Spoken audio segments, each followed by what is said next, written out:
Ezra Miller was given all the opportunities in the world that they completely took for granted, and now they've absolutely ruined their life. And sometime in the mid-2010s, Warner Brothers became obsessed with this idea of Ezra Miller being the next big thing, so they cast him in the role of The Flash, paying him $650,000 for Justice League and $4 million for the movie The Flash. And at the same time, Warner Brothers also made the decision to cast Ezra Miller in another mega franchise, which was Fantastic Beasts and Where They Find Them, which was the spin-off to Harry Potter. Which didn't really make a lot of sense, seeing how nothing Ezra Miller did beforehand was remotely successful. Ezra Miller's first ever movie being After School, done when they were 16 years old, and it wasn't a huge success at all, not making it past the film festival circuit, not getting distribution. And it was followed by City Island with Andy Garcia, which was also a failure, only making $7.8 million on a budget of $6 million. And it wasn't until 2012 where Ezra Miller got their breakout role with Perks of Being a Wallflower, but it wasn't the hit the studio was looking for, making only $33 million on a budget of $13 million. But the reason being that it was Emma Watson's first movie post-Harry Potter, and the book was very popular, selling 5 million copies. And because in 2012 Woman in Black with Daniel Radcliffe was such a big hit, making $129 million on a budget of $17 million, many thought Emma Watson's Perks of Being a Wallflower would do much better. And while there were probably a lot of reasons for it, one negative review the movie got was Ezra Miller, where a lot of people found the character just very annoying and overacting the character from the book. So for why Ezra Miller was able to out of nowhere go from failing at doing indie movies to being able to do big blockbusters has to do a little bit with poor planning and also a lot to do with failed diversity. And that's because right after Perks of Being a Wallflower came out, Ezra Miller came out as well, identifying as non-binary and saying they're queer. But Ezra Miller being part of the LGBT community is a little bit debatable, because throughout their entire public life they've never actually dated a man and have always been with women, with the first one being Zoe Kravitz. And there were other high-profile relationships that Ezra Miller was in, like Shailene Woodley and Maya Salonga, which just points out the idea Ezra Miller might just be straight.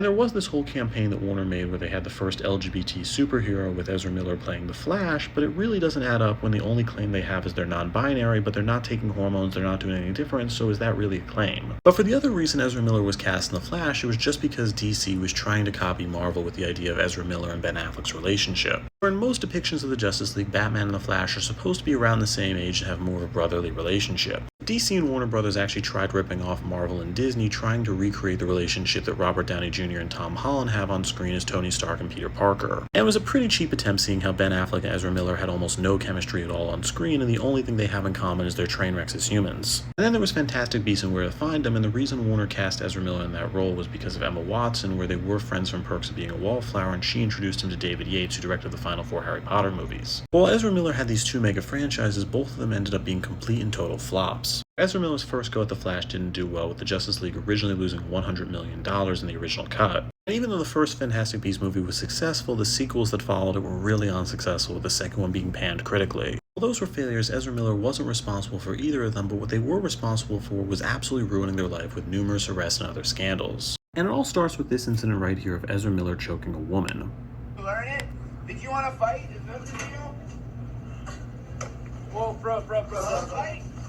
Want to learn it? And that incident happened before the Flash movie ever happened, and should have been Warner Brothers' warning, because it was every indication of what was to come. By the way, this definitely shows a bias in Hollywood, because Bill Murray had a movie they were in canceled because they kissed a woman while wearing a COVID mask in pre-production, but Ezra Miller actually chokes a woman and Warner Brothers stays funding them. And Warner Brothers definitely had regrets making The Flash, because Ezra Miller was described as a nightmare to work with, where he'd have public meltdowns in front of the cast and crew and then just leave entirely for the rest of the day. But then things got a lot worse PR-wise, where after The Flash finished filming, Ezra Miller went to Hawaii to go on vacation and was arrested 14 times. And this is some footage of Ezra Miller when they were arrested in Hawaii. I'm not transgender, non-binary. I don't want to be searched by a man. I'm transgender, non-binary, and I don't want to be searched by a man. I claim my 4th Amendment rights. And this was some more footage after Ezra Miller claimed they were assaulted. Film myself when I get assaulted for NFT crypto art. What's your name? What's your badge number? Tell me your name and your badge number. What key? Ezra. Full name, full badge number. Control 131. I'm being arrested for disorderly conduct. Yeah. I was assaulted.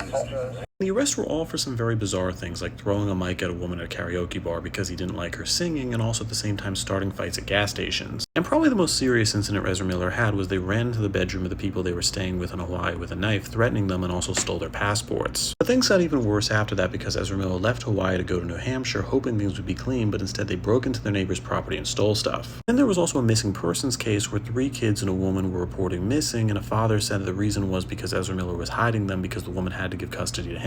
And the father said the last time he saw his kids and also Ezra Miller was when they were at his house, and said it was an unsafe place for kids to be, where his youngest son was only 2 years old and sucking on a bullet. And then on top of all that, Ezra Miller was accused of grooming a teenage girl named Dakota Iron Eyes. Dakota was a teen environmental activist who worked with Greta Thunberg. Dakota's father said that Ezra Miller was like a cult leader to their daughter, where Ezra Miller gave their daughter mushrooms when she was just 14 years old, and age 15 offered her money to get emancipated and come live with them. This ended up as a runaway situation where Ezra Miller fled the state of New Hampshire with Dakota to escape a warrant that was for grooming. Now The Flash lost $100 million, Fantastic Beasts 3 lost $100 million, and Ezra Miller has destroyed their reputation, ruined their life, and with that, I'm Charles Peralta. Please subscribe to learn something.